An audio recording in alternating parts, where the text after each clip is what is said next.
अस्सलाम वालेकुम दीन दुनिया के मोअज़्ज़ज़ नाज़रीन, जैसा कि आप जानते हैं कि रमज़ानुल मुबारक शुरू हो चुका है, लेकिन सबसे बड़ा सवाल इस वक्त हमारे दिमाग में ये आता है कि क्या हामला औरतें रमज़ान के रोज़े रख सकती हैं या उनको छोड़ने के लिए क्या अहकामात दिए गए हैं। नाज़रीन इकराम, हामला ख़वातीन के लिए जहाँ पे बहुत से मसाइल हैं, वहीं सबसे बड़ा सवाल ये है कि क्या हामला ख़वातीन को रमज़ान में रोज़े रखने चाहिए या नहीं। इससे पहले कि हम आगे बढ़ें, आपसे गुजारिश है कि हमारे चैनल को सब्सक्राइब कर दें।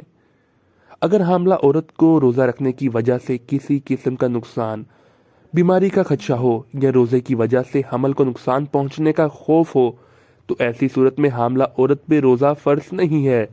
हमल की वजह से औरत रोज़ा नहीं रखेगी और उसके बाद में सिर्फ रोज़े की कज़ा करेगी, और हामला को ये रुख्सत दी गई है कि ऐसी हालत में रोज़ा ना रखे। जैसे मरीज पर रोज़ा फ़र्ज नहीं है, उसी तरह हामला औरत पर भी रोज़ा फ़र्ज नहीं है, लेकिन बाद में जितने भी रोज़े कज़ा होंगे वो रखने होंगे। अगर हामला औरत को ज़न गालिब हो तो रोज़ा रखने की सूरत में खुद उसकी जान या बच्चे की सेहत को खतरा है तो वो ये अमल कर सकती है। आइए इस पर मज़ीद नज़र दोहराते हैं। जैसा कि इस्लाम में चंद लोगों का रोज़ा छोड़ने पर कोई गुनाह नहीं है, उनमें वो लोग शामिल हैं जो सफ़र में हों। बीमार लोगों को रोज़ा छोड़ने की इजाज़त दी गई है, फिर चाहे तकलीफ़ किसी भी सूरत में हो, कम या ज़्यादा। अलबत्ता तकलीफ़ में अगर रोज़ा रख लिया जाए तो बेशक ये अफजल तरीन कामों में से एक काम है। रोज़ा दो सूरतों में छोड़ने पर कोई सज़ा नहीं है। इनमें से पहली सूरत ये है कि अगर रोज़ा रखा गया है और आप अगर किसी बीमारी में मुब्तला हैं, तो ऐसी सूरत में रोज़ा रखना एक खतरे से बढ़कर और कुछ नहीं। और दूसरी सूरत में हामला खातून रोज़ा रख सकती है, लेकिन अगर रोज़ा रखने की वजह से हामला खातून बहुत ज़्यादा तकलीफ महसूस करे या फिर होने वाले बच्चे की जान के और नुकसान का खतरा हो, तो ऐसी हालत में रोज़ा रखना ठीक नहीं होगा। हमल के पहले 3 महीनों में ख़वातीन को अक्सर कै की शिकायत होती हैं, और ऐसी सूरत में उनके लिए रोज़ा रखना मुनासिब नहीं है। एक सेहतमंद और नॉर्मल इंसान की सेहत और जिस्म पर रोज़ा रखने से कोई बुरा असर नहीं पड़ता, बल्कि तिब्बी माहिरीन रोज़े को इंसानी सेहत के लिए मुफीद करार देते हैं।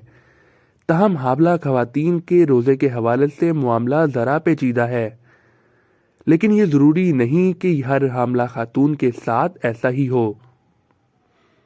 अक्सर ख़वातीन रमज़ानुल मुबारक के फ़ज़ाइल व बरक़ात से महरूम नहीं होना चाहती और वो रोज़ा रखने को ही तरजीह देती हैं। हमल का 7वां महीना आने वाले बच्चे की सेहत के हवाले से बहुत ख़ास होता है। हमल के 7वें महीने में बच्चे की नशोनुमा होना शुरू हो जाती है, और ये नशोनुमा तेज़ी से होना शुरू हो जाती है, जिसके लिए माँ को बच्चे की सेहत बरकरार रखने के लिए ज़्यादा खुराक की ज़रूरत होती है। गायनाकोलॉजिस्ट के मुताबिक हामला ख़वातीन को 7वें महीने में रोज़े ना रखने का मशवरा दिया जाता है, लेकिन हमल के सिर्फ पहले 3 और 7वें महीने ही इस लिहाज से अहम नहीं होते। हामला ख़वातीन के रोज़े रखने के हवाले से दूसरे भी कई अवामिल होते हैं, जिन्हें बहरहाल लगुज़े खातिर रखना चाहिए। गायनाकोलॉजिस्ट के मुताबिक पाकिस्तान में ख़वातीन की एक बड़ी तादाद खून की कमी का शिकार है, और अगर ये हामला ख़वातीन ऐसी सूरत हाल से दो चार हों तो उसके लिए रोज़ा रखना खतरे से खाली नहीं है।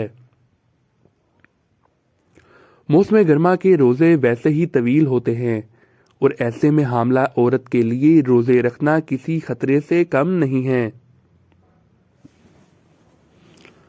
हामला ख़वातीन को चंद बातों का ज़रूर ख्याल रखना चाहिए, जिनमें मुतवाज़न ग़िज़ा का लेना, हल्की फुल्की चहलकदमी या वर्जिश, ज़्यादा जिस्मानी मुशक्क़त से गुरेज करना, और सहर व अफ्तार के दरमियान ज़्यादा से ज़्यादा पानी का इस्तेमाल करना शामिल हैं।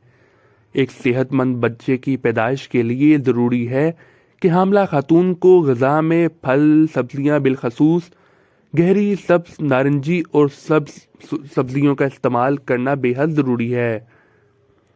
इसके अलावा फलियाँ जैसा कि लोबिया, सोयाबीन, दालें और चने अनाज की तरजीहात में ग़िज़ाइयत से भरपूर, गंदम, मकई, जो गोश्त में मछली, मुर्गी, गाय, अंडे, पनीर और दूध की बनी सब ग़िज़ाएं तरजीहात शामिल हैं। बेहतर है कि रोगन, चीनी और नमक कम मिकदार में इस्तेमाल किया जाए तो ही बेहतर रहेगा।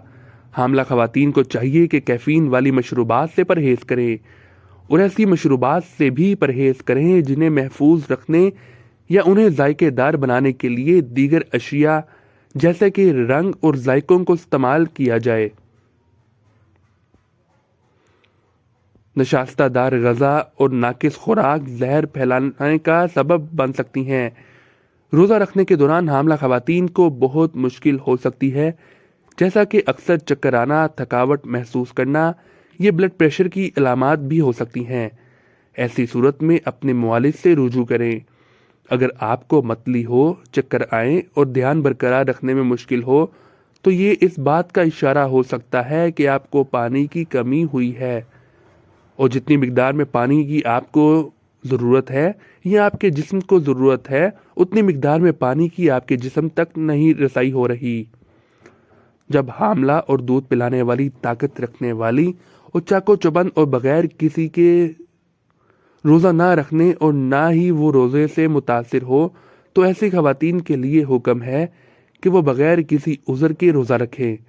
औरत अगर कवि और चुस्त हो तो और रोज़े रखने से उसे कोई मुशक्क़त ना हो तो उसे ही उसके बच्चे पर कोई बुरा असर हो तो ऐसी औरत पर रोज़ा रखना वाजिब है, इसलिए कि रोज़ा तर्क करने के लिए उसके पास इस सूरत हाल में कोई उज़्र ना हो। नाज़रीन कराम, हमारे चैनल को सब्सक्राइब कीजिए और हमारी आने वाली वीडियो का इंतज़ार कीजिए।